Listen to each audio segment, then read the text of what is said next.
Do you ever like work in a situation, maybe in an office or something, and you were well respected, and people just let you do your thing because they knew you were going to do a good job, and they just left you alone, and that felt really good.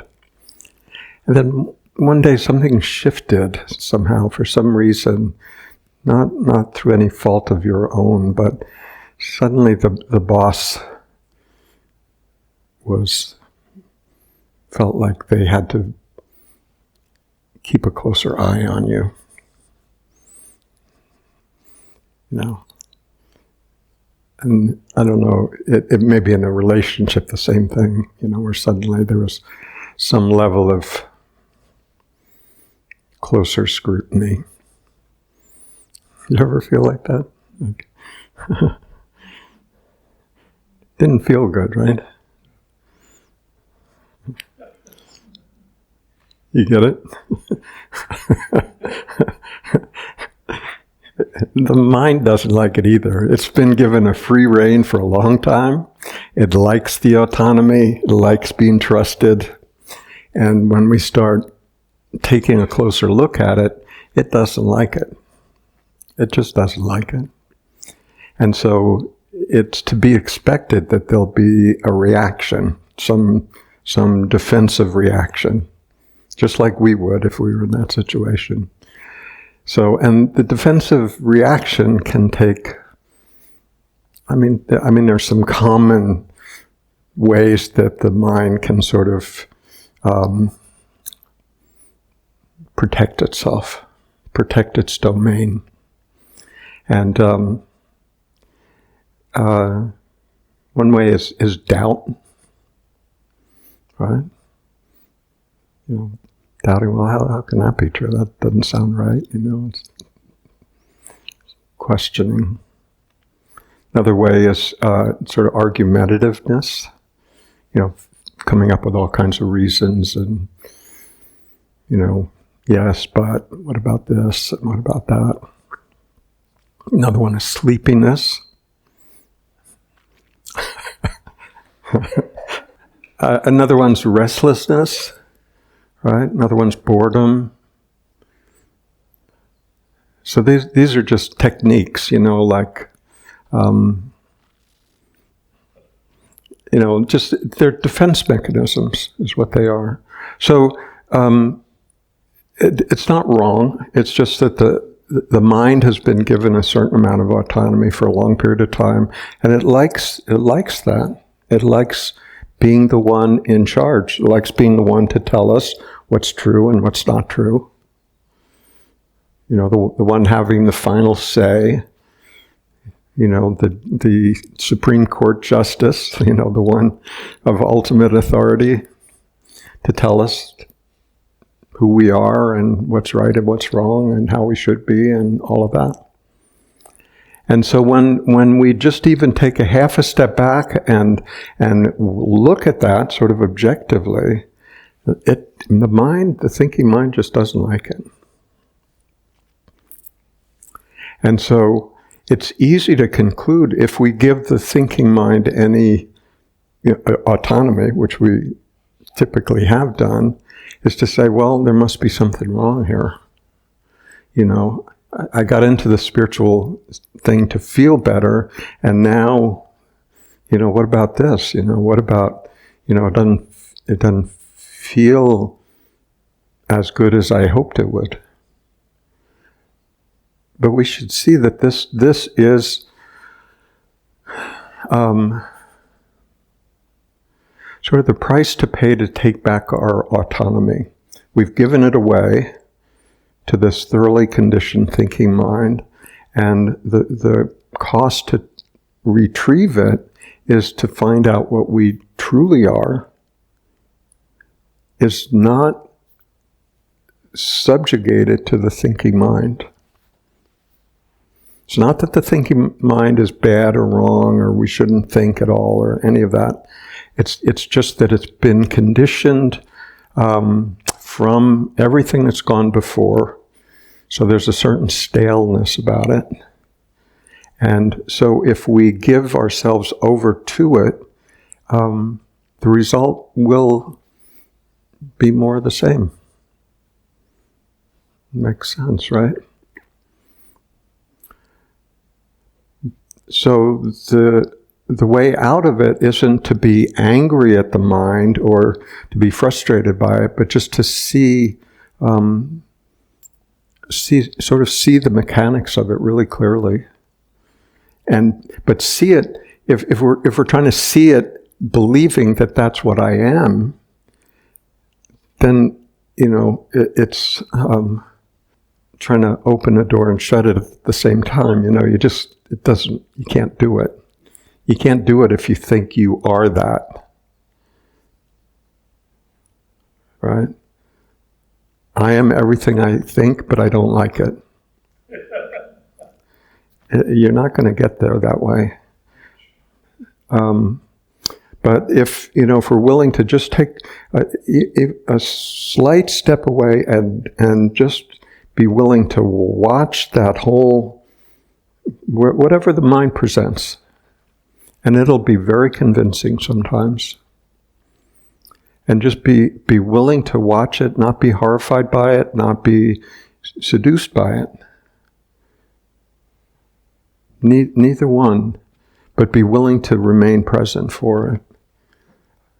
And watch all its gymnastics, all its chiropractic maneuvers, trying to convince you to submit to its authority.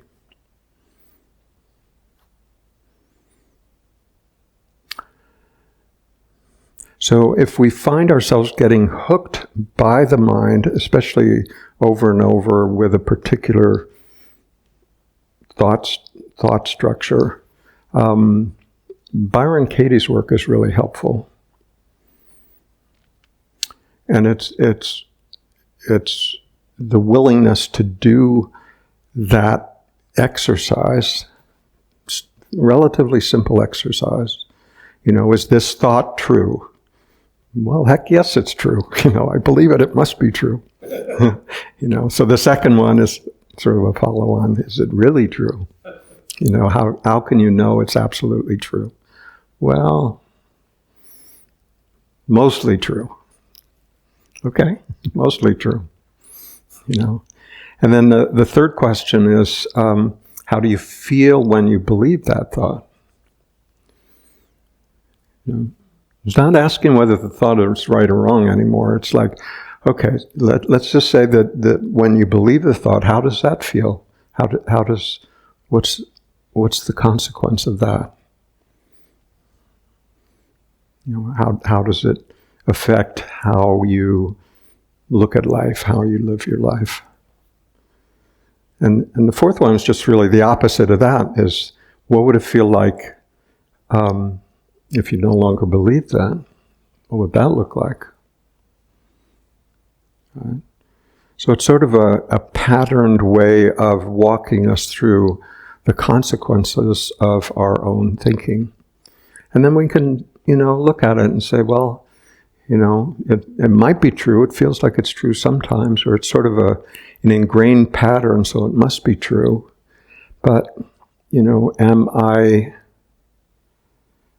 At that point, we basically have a choice. We can just say, hey, that's the way I am, and endure it for the rest of our life. That's one choice. That's the choice most people make. The other choice takes a little more effort. Not in the long run, but in the short run it does. And in the short run, it's like, I'm gonna be willing to stay with this, to see it through, to see what's not actually true about it, to see the consequences of it, to really see once and for all whether it's worth holding on to this belief. What's the cost of that to myself and others? What is that really who I am? And I'm suggesting that the way to do that is not from the belief of that is the way I am, how do I get out of it?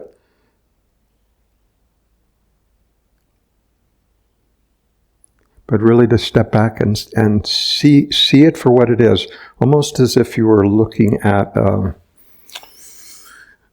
I don't know, a clinical case. Somebody came into your office and was saying, I believe this, I believe that, and you're sitting there listening. Not being, not trying to come up with a solution, but just listening to see what they have to say, just out of curiosity. Like, I wonder where this is coming from, where it's going, where's the payoff, where am I hooked? Those kind of questions. Not how do I get out of it, right? That's too direct, right?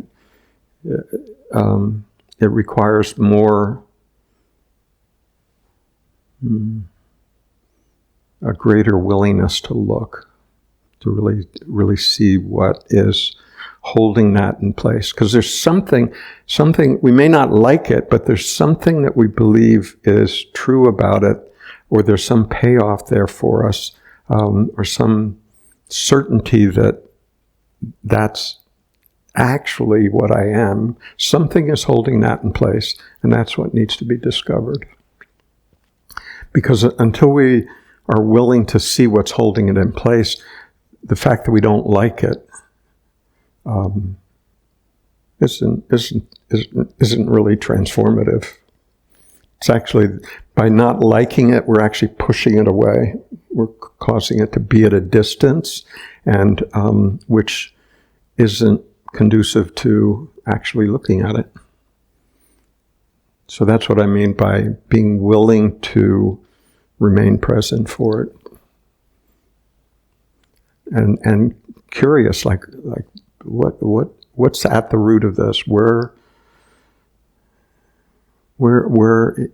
does this have me hooked? I wonder what that is. And don't demand too quick an answer. I mean, just allow life to respond in some way. I mean, maybe it's a situation, maybe it's something somebody says, maybe it's a book we read, maybe it just comes to us out of the blue, maybe a booming voice from the heavens, who knows?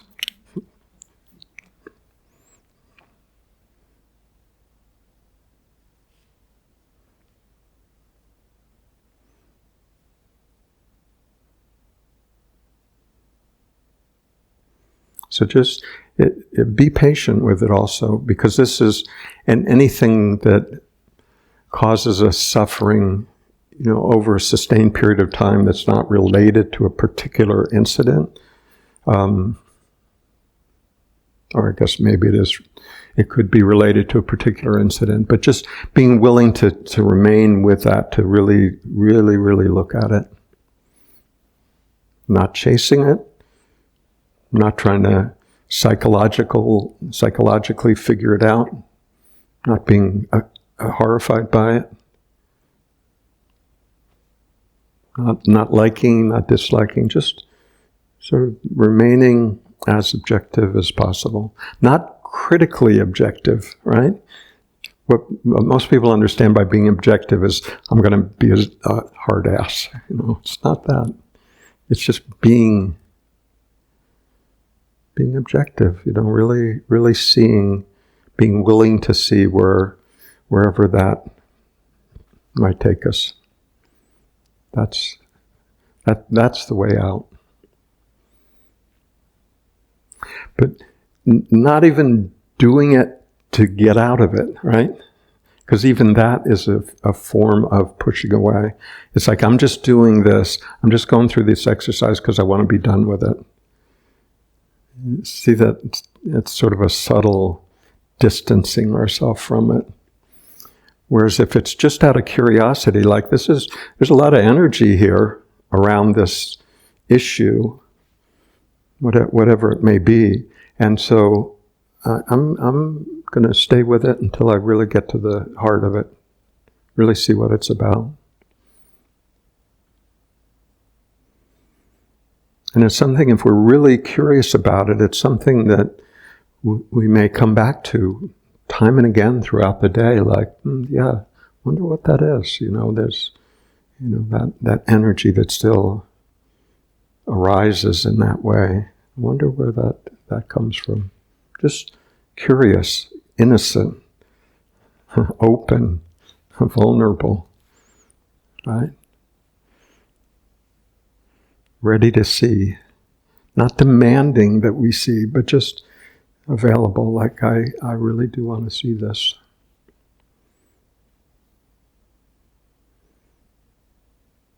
And if you're open to prayer, that also works. Just stating your intention, however you may do that, of really wanting to see this. I really want to see this. I've struggled with it, and I need some help with it. Oh, it doesn't matter who it's addressed to. It's all one thing anyway, but it's helpful to do it out loud. If we do it, just do it in our head, there's too many other things going on in there. It gets confusing. Existence going, what do they mean? Do they mean that? Or no, maybe. It's better just to state it clearly out loud.